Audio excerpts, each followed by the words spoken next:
tuning into FAMU, your reliable news channel. I'm Talia Walker, and we have an exciting show on our hands today. First, we'll have Talia Early speaking about the ACA and health disparities, followed by Ms. Candace Ibarra, who will be giving us some valuable info on the iron triangle of healthcare.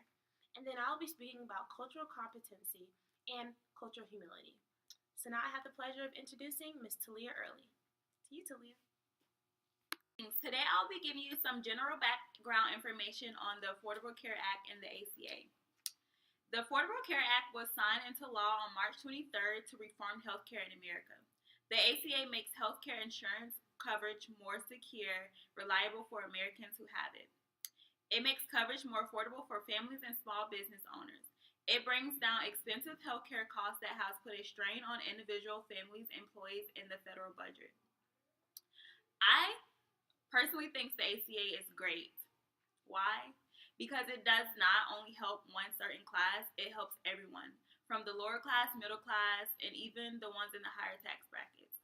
On the other hand, the new Affordable Care Act that President Trump is trying to come up with, I personally don't agree with it. Well, now I have gave you some general information on the ACA in my opinion. I'm going to move on to health disparities. Health disparities refers to the difference in the health status of different groups. Disparities affects groups who have experienced greater obstacles to health based on their racial or ethnic group, religion, social economic status, gender, age, mental health, physical disability, sexual oriented, or gender identity. Also, other historically linked groups to discriminations or exclusive. Efforts to eliminate disparities and achieve healthy equality have focused primarily on the decrease of disease and illness and better health care. Thank you for that background information, much needed. All right, so now we're going to move on to access, cost, and quality in regards to the ACA and health disparities. First, let's focus on the ACA. The activation of the ACA decreased cost, increased access, and pretty much equaled out the quality of health care that individuals are receiving. Over time, the cost will equal out, the access may drop, as well as the quality. And the activation of the ACA has balanced out the iron triangle. And this is only for the time being. With healthcare constantly changing, this means that the policies, as well as health insurance, must change too. It has to change with the healthcare field, which will help individuals maintain a low cost, a high quality, and high access. Now we're going to move on to health disparities. Several factors play a role in the iron triangle in regards to health disparities. Some of these factors can be the geographic location of an individual, their ethnic, as well as their racial background. Individuals of diverse ethnic and racial backgrounds will be less inclined to go see a healthcare provider who is not as understanding of such ethnic and racial backgrounds. Thus, increasing access, increasing cost, but drastically decreasing quality. Now, the increase in access does seem like a very good factor, but it's not for a positive reason. The lack of cultural competence is what plays a part in this. And now we'll move on to Talia Walker, who is going to introduce and explain cultural competence as well as cultural humility within the healthcare field. Now to you, Talia. Candace. So first I'd like to just give the definition of competency and the definition of humility. When I was looking up the definition for competent, I found sufficient skill, properly qualified, adequate, but not exceptional. And when I looked up humble, I found words like not arrogant and courteously respectful. So cultural humility and cultural competency, they have similarities. For instance, both of those, if it were to be two different professionals, both would be aware, both would have knowledge, but they would have different ways of acquiring that knowledge. So there are similarities between a person that is has cultural competence and cultural humility. Similarities would include being aware, having knowledge. They still have a knowledge base. It's just they have a different style of acquiring, digesting, and using that knowledge. So I like to give a scenario. So you have two teachers. One is condescending and one is understanding. So the understanding teacher would want to understand where you're coming from. They want to listen and see if there's maybe a new adapted approach that they could take towards your issue versus a condescending teacher who doesn't really want to hear what you have to say. They feel like they've heard all the excuses in the book. There's nothing new that you could tell them that would change their mind, and really ultimately your new proposition is a waste of their time. So these two teachers both teachers are qualified. Both teachers are qualified, but which teacher has room for growth? Which teacher could be innovative and create something new? The understanding teacher, which would represent cultural humility. Class, we were given an assignment to describe cultural humility and cultural competency. And these were some words that our group came up with.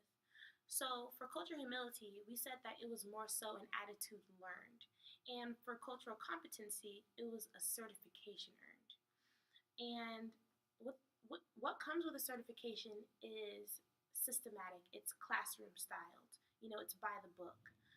In opposition to cultural humility, which is more so you're open to understanding and hearing people out rather than just relying on book smarts. And for cultural humility, we said that they would be the expert. The person who you're learning from is the expert, in opposition to cultural competency, where you feel like you're the expert. You feel like you have all the answers and that they're coming to you for help.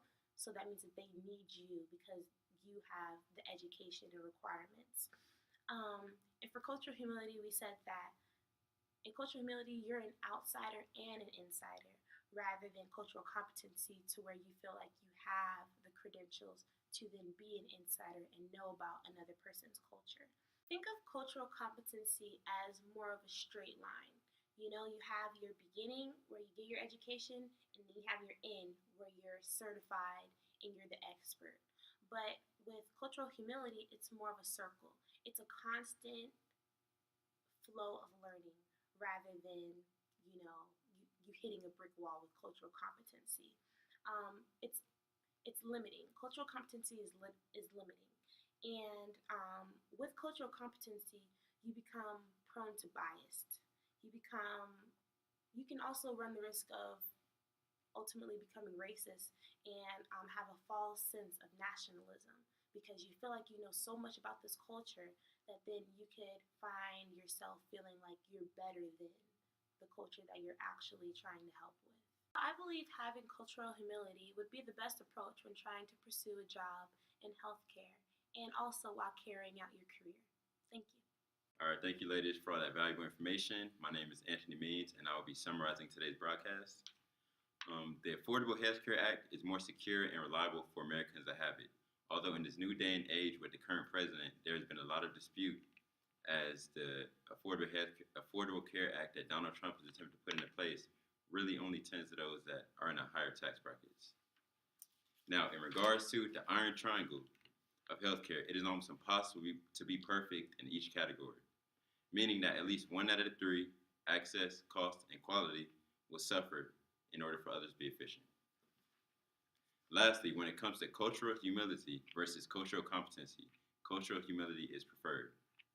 Cultural competency means that you are extremely confident in your ability and always have the right answers.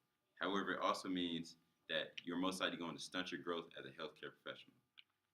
Cultural humility, on the other hand, allows you to be more personal with your patients. Not only are you asking the questions needed to ensure that you have a personal relationship with each of your clients, but it allows you to not discriminate based on culture or background.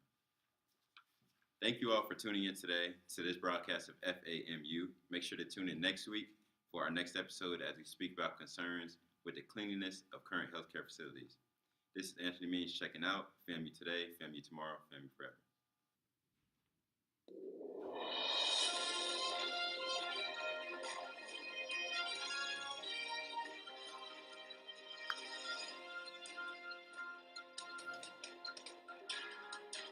Include healthy.